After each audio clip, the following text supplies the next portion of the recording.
Senior నేత D Srinivas మృతి తెలంగాణకు తీరని లోటన్నారు చెన్నూరు ఎమ్మెల్యే వివేక్ వెంకటస్వామి.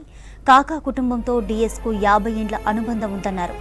తెలంగాణ రాష్ట్ర సాధనలో ఆయన కీలక పాత్ర పోషించారన్నారు. డిఎస్ ఆశయాలను వారి కొడుకులు సంజయ్, అరవింద్లు నెరవేర్చాలన్నారు. కుటుంబ సభ్యులకు ప్రగాఢ సానుభూతి తెలిపారు ఎమ్మెల్యే వివేక్.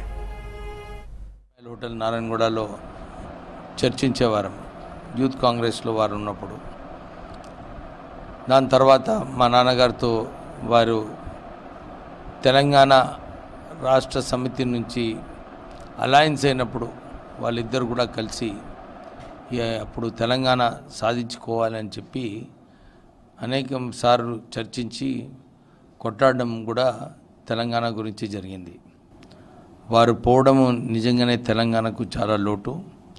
వారి కొడుకు అరవింద్, సంజయ్ వాళ్ళిద్దరికీ కూడా సంతాప చెప్తూ ధైర్యం పెట్టుకోండి, మీ నాన్నగారు ఎట్లయితే ప్రజాసేవ చేశారో మీరు కూడా అట్లానే ప్రజాసేవ చేసి ప్రజలకు మేలు చేసి ఓ మంచి పేరు సంపాదించుకోవాలని చెప్పి ఆశిస్తున్నాము.